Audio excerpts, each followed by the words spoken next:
Namaste, Sri Sai Ram, and Hari Om. It gives me great pleasure to be here on the 95th anniversary of Sri Satya Sai Baba. And I want to thank Sri Girish Vijendra of Girish Yoga Foundation for giving me this opportunity to give a little talk. Sri Satya Sai Baba is a Yug Purush, which means a type of person who appears once in several decades. People like Sri Satya Sai Baba live in a different dimension itself, which most of us in our ordinary life have no clue that such a dimension even exists. Sri Satya Sai Baba is the type of person who has direct contact with Bhagwan or the eternal principle. My Shat Pranams to him and his remembrance. Today, I will be talking a little bit about yoga, and I will also be conducting a small meditation at the end. This meditation is based on the Upanishad called Mandukya Upanishad. This is one of the well-known Upanishads. And when we get to that, I will explain the verse from Mandukya Upanishad and how meditation is done based on that verse. It's a very, very powerful meditation, very divine and spiritually superior meditation. So when we get to that. But before that, I wanted to talk a little bit about yoga, the philosophy of yoga. So here we are not going to do any asanas and breathing practices. I want to focus on the deeper message of yoga, because the business of yoga has popularized the exercises and breathing practices, but many people do not know the later aspects of Ashtanga Yoga, the 8 limbs. The Anga means 8 limbs, 8-limbed yoga. Many people do not know the later limbs of yoga. The asanas and pranayama are the popular ones in the business of yoga, and they are also good. I'm not saying they are not good. They are very useful for us for keeping good health and controlling our stress and all that. But it is important that we understand the real message of yoga, because the word yoga itself, the word, what does it mean? It means union. The word yoga literally means union or uniting with. But uniting with what? What is it talking about? What is the unity with? I will try to expand on that and explain that in today's talk.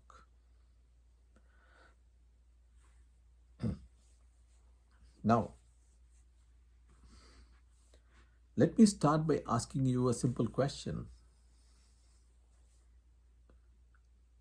Do you think you're alive just now? Are you alive? I'm sure all of you would answer, yes, you're alive. But do you know why you think that you're alive? Is it because of your heart beating, or is it because you're able to move around? Whatever we think, most of the time we do not know the source of this aliveness. The source of this aliveness comes from very deep within us. It is the source of not just your aliveness, but it is the source of everything in this universe. The Kena Upanishad, another famous Upanishad, explains it beautifully. Yan manase na manutha yena hurmano matam. That which the mind cannot feel. You see, the mind cannot feel that. It cannot reach it. The mind can reach a lot of things. The mind can understand mathematics. It can watch a TV program and understand what is going on. It can do a lot of things. But yan manasena manutha, the mind cannot feel that. This is the source that we were just talking about. The mind cannot feel that. Yan manasena manutha. Yena hurmano matam. But because of which the mind is able to feel. So beautifully Kena Upanishad explains this. That which the mind cannot feel, but because of which the mind is able to feel. Indirectly, it is telling us that the source of the mind is that which the mind itself cannot feel. But the mind is able to feel other things because of that. So the question arises, how do I find out this source? Is there a technique? The Hindu Shastras or the Hindu culture has 4 paths for this, to find out the source. The 4 paths are Karma Yoga, Bhakti Yoga, Jnana Yoga, and Ashtanga Yoga. Now, I have no time to go into all the paths, maybe some other day. Today I will be talking about the Ashtanga Yoga, is also called Raja Yoga, which is the royal path. It's one of the paths, which is the practice path, the path of practice, of some practices. Because human beings are always looking for something to practice. And the Raja Yoga or Ashtanga Yoga system is a system of practice. And we will be doing a practice at the end, that of the meditation that I talked about. So let us start in the beginning. I'm going to try and connect. Let us remember in the back of our mind this source that I talked about. The source which the mind cannot feel, we talked about. Let's keep that in the back of our mind when we are having this discussion. The greatest source for Ashtanga Yoga is, of course, the Yoga Sutras of Patanjali. In the Yoga Sutras, in the second verse, Patanjali gave the very famous definition of yoga. Every yoga teacher should be teaching this verse in the yoga class for sure. The first verse of the Yoga Sutras is Atha Yoga Anushasanam, which means let us now begin the study of yoga. The second verse of the Yoga Sutras, the very second verse, has the very famous definition. He did not start by talking about exercises and breathing. He talked about something completely different. And the second verse says, Yoga Chitta Vritti Nirodha.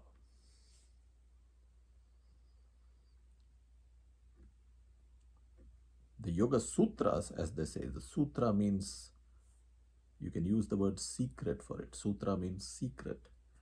It's a very secretive verse. It's difficult to understand it so easily. Yoga Chitta Vritti Nirodha basically means yoga is chitta. Chitta is consciousness. See, right now you're conscious of me. You're conscious, you're hearing my voice, you're aware of my voice, therefore you are a conscious being. You see, in Vedanta, which is the philosophical part of yoga, your nature is described as Sat Chit Ananda. So Sat is existence, you exist. Chit is you're aware of things, you're conscious of things. So Chitta is that. Chitta is your consciousness. So yoga, chitta, vritti. Vritti are vibrations or movements or forms of energy. Nirodha, controlling or stopping. So yoga, chitta, vritti, nirodha basically means yoga is the stopping of all movements in the consciousness. This is the definition of yoga that Patanjali gives. What a fabulous definition, because this is the same message that Kena Upanishad also gave. And we will go a little deep into this to understand this, laying a good foundation for our meditation. Because when you approach meditative techniques, you should have the right mindset. If you approach meditation as some relaxation technique, then it becomes that, it becomes a relaxation. But actually, meditation is much deeper than that. And understanding Yoga Chitta Vritti Nirodha is key to practicing meditation successfully. I talked about Sri Satya Sai Baba living in a different dimension. Meditation can take you to that same dimension. It's a completely different way of living and what we call transformation. See, there are two words. One is change. Change is when we become more honest, for example, okay? And we become more experienced in our life. We work in a workplace for 10 years, we become more experienced, we know how to deal with people, we develop communication skills. This is called change. Transformation is something completely different. Transformation is, it is as if you are walking around the world wearing yellow glasses and you took off those glasses and suddenly the world looks so different and so beautiful. Transformation is that. Transformation is a completely new way of looking at everything. The same things that you used to see before, now you see it in a totally different light. And there is a kind of joy and there is happiness about it. So let's come back to Yoga Chitta Vritti Nirodha and understand it a little better. See, Patanjali used the term vritti for all movements. He equated everything to a form of energy. So by saying vritti, you basically say that everything that you know is part of an energy field. So for example, thoughts are what? It's a kind of energy. Action is what? It is another type of energy. Knowledge is what? When you solve a math problem, it is a kind of energy acting inside you in the form of chemicals, interacting, neurons firing. It's a kind of energy. Let's say we give a term vritti for all those things. Yoga Chitta Vritti Nirodha says that when all those vrittis are stopped, that is yoga.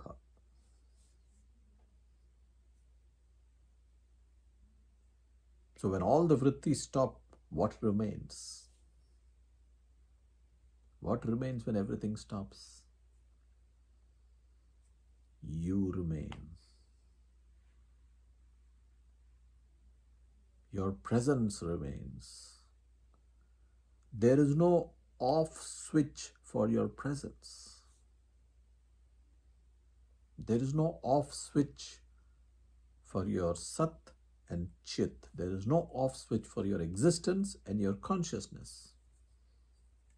You cannot say that for the next 10 seconds I am not going to exist. Because even to say that, you have to first exist.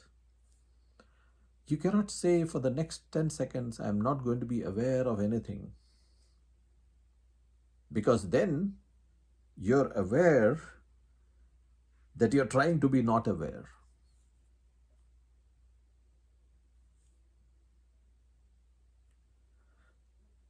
So when all the vrittis die down, there is something that remains.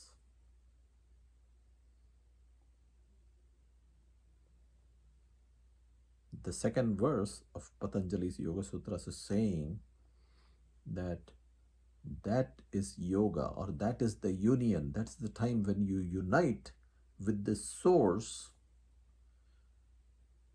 when all the vrittis have died down. Now, this looks easy, but it is the most difficult thing to do. It's very difficult to make all the vrittis die down. And I will try to explain this in a little more detail. Why is it so difficult for all the vrittis to die down? Please pay attention to this. This is a very important part of the teaching. In the Vedantic teachings, mind, the word mind that we use, the mind is what? The mind is, there is the body part of me and the mind part of me. We all know this. We all know this, that I have a mind because I am able to think and I am able to interact with the world. The fact that I am interacting with the world means that I have a mind. But according to our scriptures, the mind consists of three parts. It's not one thing, it's three parts. The three parts are called Manah, Buddhi and Ahankara. Manah is, think of it as a thought generator. Thoughts are continuously getting generated in our head. This is called Manah. Buddhi is the intellect, the one that makes decisions on the thought.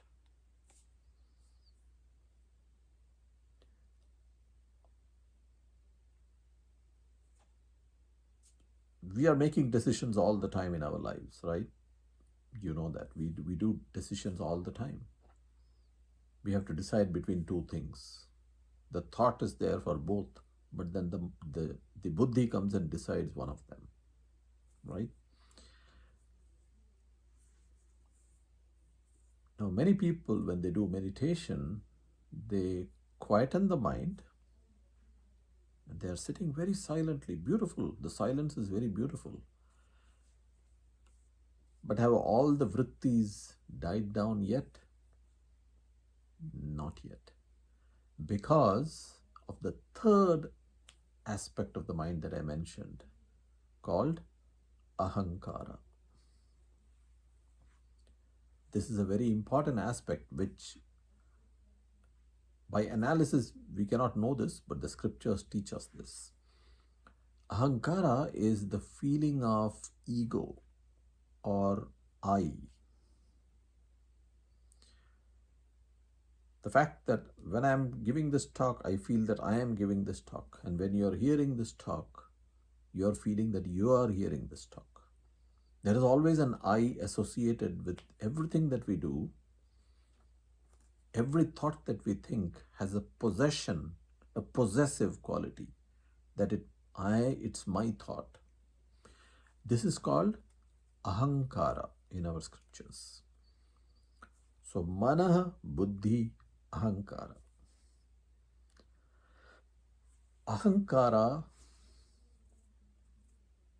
is a very big subject in yoga and Vedanta also, because it is the cause of a lot of our problems. Amrita Bindu Upanishad says, Mana eva manushyanam karanam bandhamokshayoho. Mana eva, the mind alone, is the cause of all the foundations that we have. But here again it is saying the mind is the cause, means the mind, Manah, Buddhi and Ahankara complex is responsible for our foundations.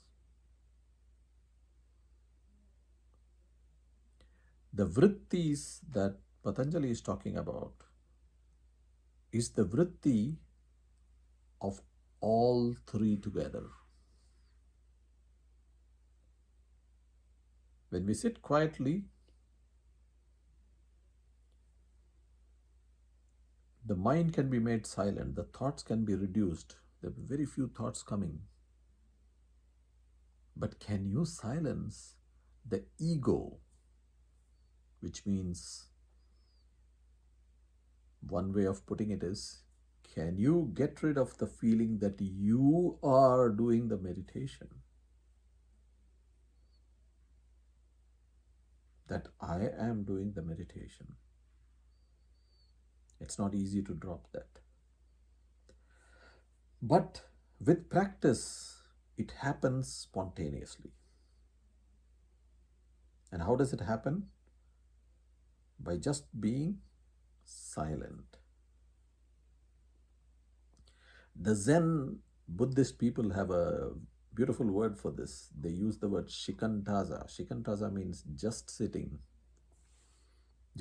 silently, without any agenda. It's very difficult for the human being to just sit quietly. But in this quietness lies this other dimension that I talked about. Many names are given to this. Dr. Deepak Chopra, for example, calls it the field of pure potentiality. Dr. Wayne Dyer, the famous self-help guru, calls it the field of materializations and manifestations. When you go to this field,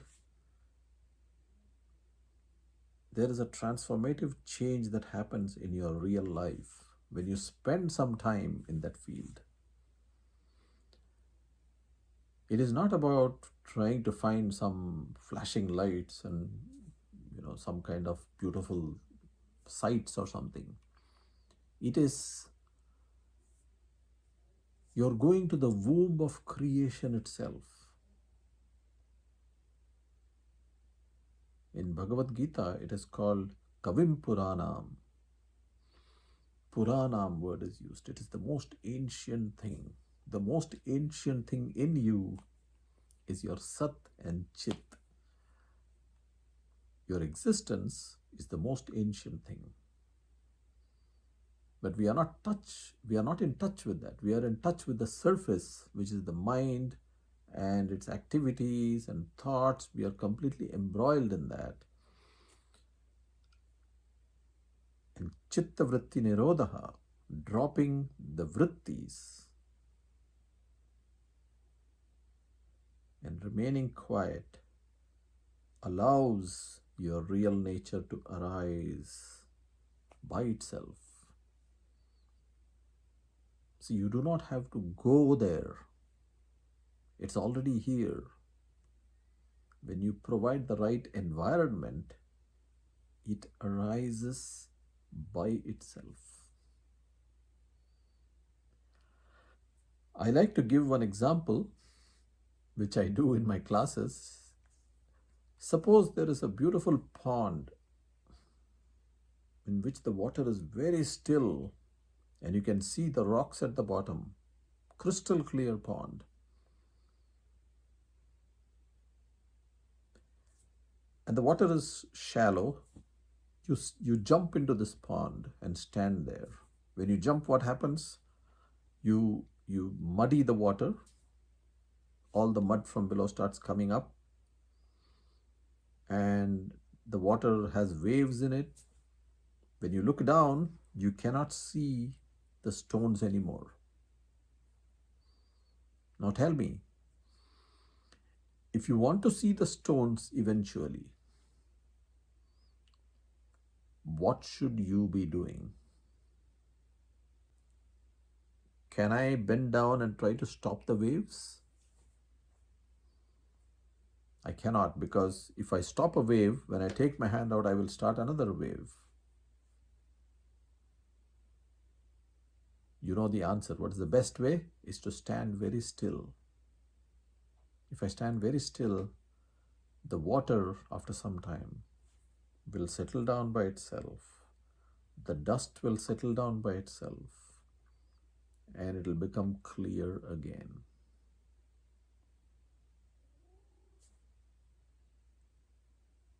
Just like before I jumped into the pond, it was clear.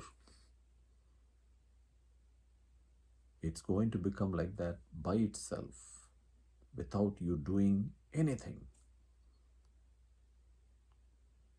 Vritti nirodha. This is vritti nirodha.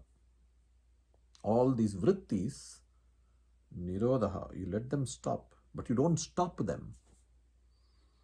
They stop by themselves when you stop paying attention to them and you remain, as Ramana Maharshi says, in the heart. When you go inside and remain here, the vrittis stop by themselves, and then yoga happens. The uniting with happens.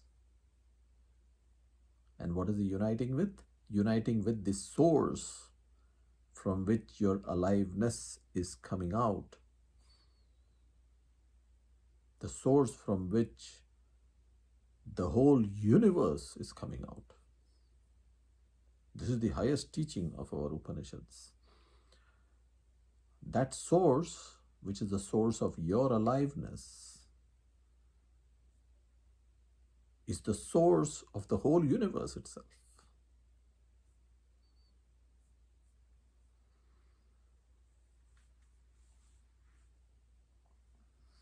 Now I'll give a little introduction to the meditation that I'm going to do. But before that, a few words about meditation. The human race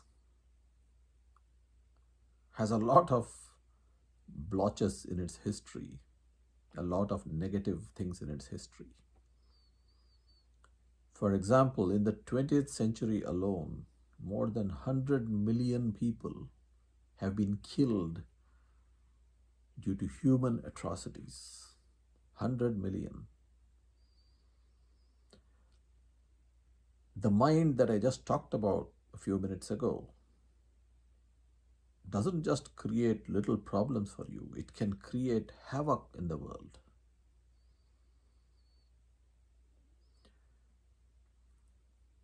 Then there are also the other side where people who are living very good, successful lives, they have money, they have homes, they have beautiful cars, they have nice families, but they are so unhappy from inside.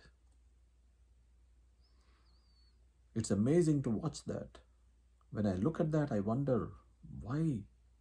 Why does it have to be like that? Why do people go into depression in spite of living in such luxury and such beautiful conditions? It's because of the mind. And meditation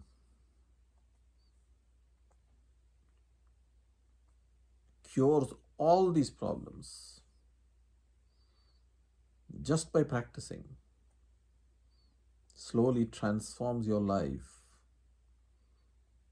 to make you into a calm, happy person who can accept everything that is happening in their lives and have a different vision of the whole thing. So meditation is not just a philosophical discussion, it is an actual practice that everybody should be doing. Because if you want to transform this world into a peaceful place, it is the duty of each one of us. Or as in Hindu Shastras we say the word dharma. It is the dharma of each one of us to practice meditation. We all should be practicing meditation on a regular basis.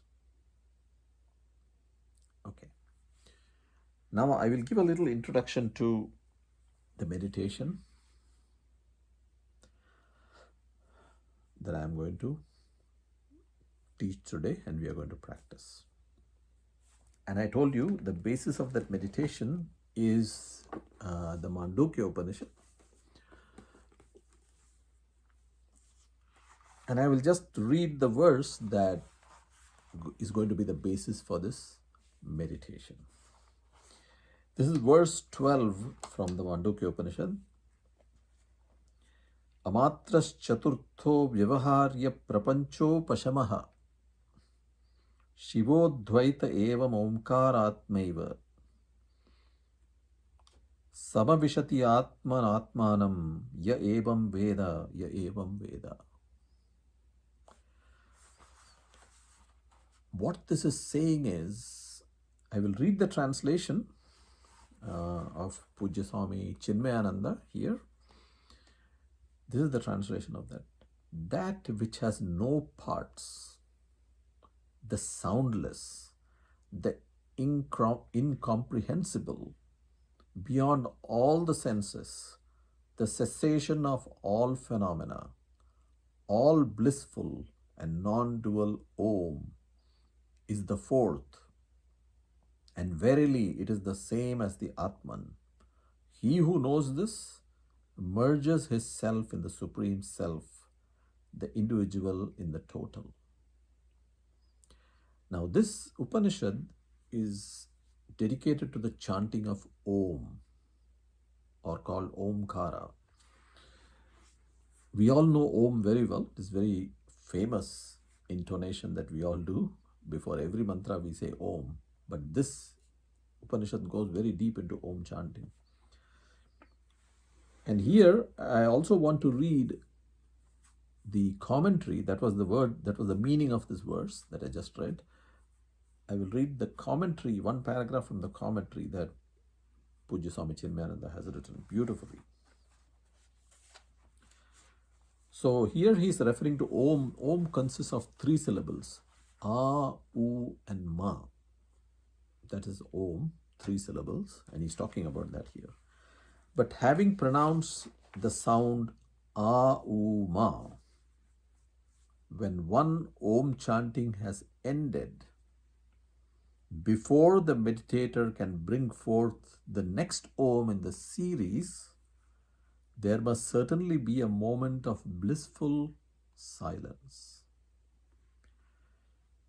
which is generally not taken into consideration by those who are chanting the sacred mantra thoughtlessly. It is inevitable that there should be a silence, howsoever imperceptible it may be to us today, between the two successive Oms, when a meditator is chanting a series of them.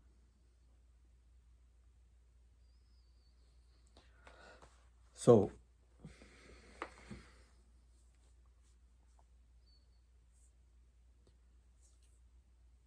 what is being described here is that when you chant Om, before you start chanting the next Om, there is a silence. That silence is the key to finding that source that we are talking about. And why is that?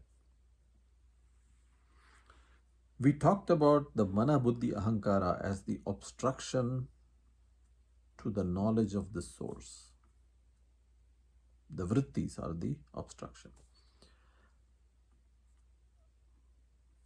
When we chant Om, what happens is these vrittis are brought down. Why they're brought down? Nobody knows. It is the effect of Om chanting on the subtle body. We have three bodies: Sthula Sharira, Sukshma Sharira, and Karana Sharira. The Sthula Sharira is the physical body. Then there is the Sukshma Sharira, which is the subtle body. Imagine that there is a whole subtle body parallel to this body. When you chant Om, the subtle body undergoes some changes due to which the thought generation and ego generation process is reduced a little bit. And many times chanting Om reduces it considerably. Therefore, the silence between the two Oms has a deeper quality than if you sat down just normally. This is very important to understand. So let us say you just go to one room and sit. I'm going to sit silently. You sit silently. There is a quality to the silence. If somebody were asking you to grade it from 1 to 10, one day you may experience a silence of 7, you may say. Another day you will say, I experienced 9 level of silence. But whatever be that level, when you do Om chanting, then the silence between the two Oms has a deeper quality. It takes you closer to your true nature when you chant Om. That is what this is describing. This is called the Turiya state, or the fourth. Amatras Chaturtho. If you remember, it came Chaturtha means 4. The fourth state, beyond the 3 states that we already have of waking, dream, and deep sleep, there is the Chaturtho or Turiya state, the 4th state. The 4th state is represented by the silence between the Oms. Now, this is not something to be intellectually understood. This is something to be practiced. And you have to chant Om many times to experience this. And maybe many days and many months before you start experiencing this silence. You see, that's why in our mantra system, 108 is very popular. This doesn't come by just sitting and chanting Om 5 times. It may take long time, depending on the person. But it can definitely be experienced through this practice. So now it's time for us to practice a little bit of this. So let us try and practice this now.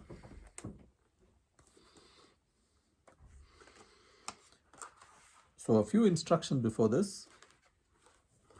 See, Om chanting consists of A, U, and Ma.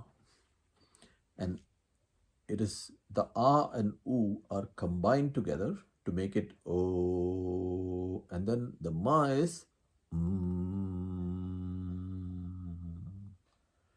So the A and U vibration is generally felt here near the Anahata chakra, which is the heart chakra, and the is felt near the Vishuddhi and Agya chakra. The A-U is felt in the Vishuddhi also, like this whole region, and then it goes mainly here, the Agya chakra, which is the third eye of Lord Shiva. That's why Lord Shiva is also called Trayambakam. Trayambakam yajamahe sugandhim pushtivardhanam. You must have heard. Trayambakam is the three-eyed one. This vibration is felt by the part of Om chanting. So Om, then silence.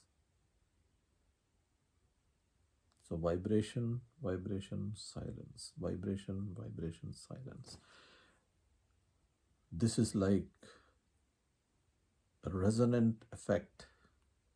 If you have studied the pendulum swings like this, right? You must have done this experiment if you were in science, where a brass ball is attached to a string and it is swinging, and when the ball comes here, if you want to increase its swing, what do you have to do? You have to hit it at the right place, and then it will go higher and higher. You hit it exactly when it's going back. This is called resonance. So the same thing is happening here. Om, silence. Om, silence.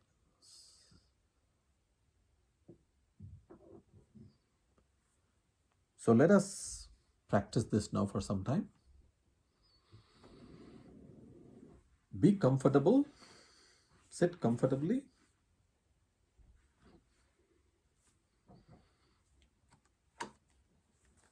And close your eyes.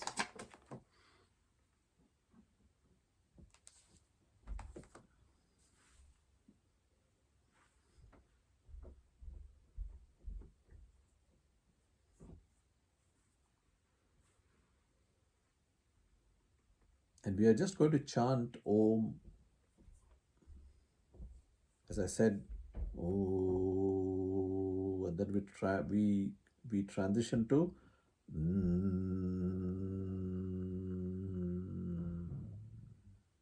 and we'll be silent. And remember that you have to chant also. It is not enough for you to hear me chanting. You have to generate the vibrations in your body yourself. Okay?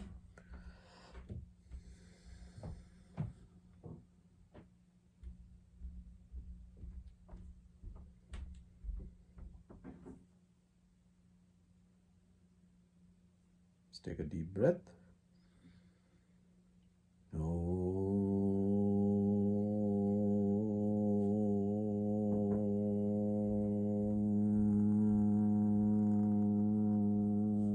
We transition to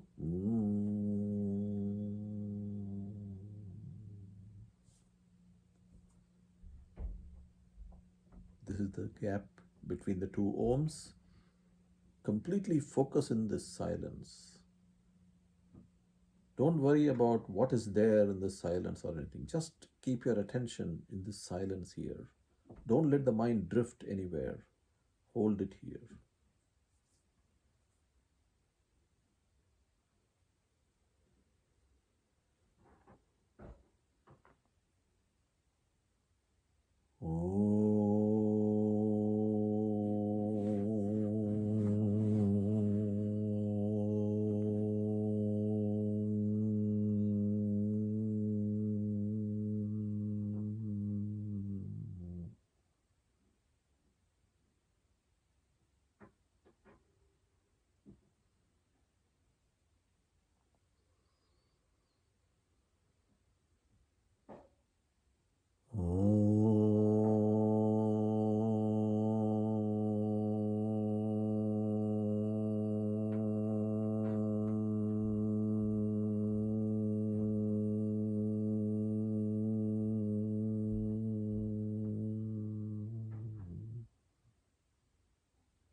We will continue this Om chanting till in the end there will be no more Oms and we'll just be silent for 2 or 3 minutes in the deep silence.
So that was the Om chanting practice from the Mandukya Upanishad. Hope you enjoyed that. And once again, I am glad to have been here giving this little talk on yoga and meditation. Hope you benefited by this. Om Sai Ram, Hari Om. We'll conclude with the Shanti Mantra. Om Asato Ma Sadgamaya Tamaso Ma Jyotirgamaya Mrityorma Amritam Gamaya. Om Shanti Shanti Shanti. Harihi Om Shri Gurubhyo Namaha. Harihi Om. Hari Om.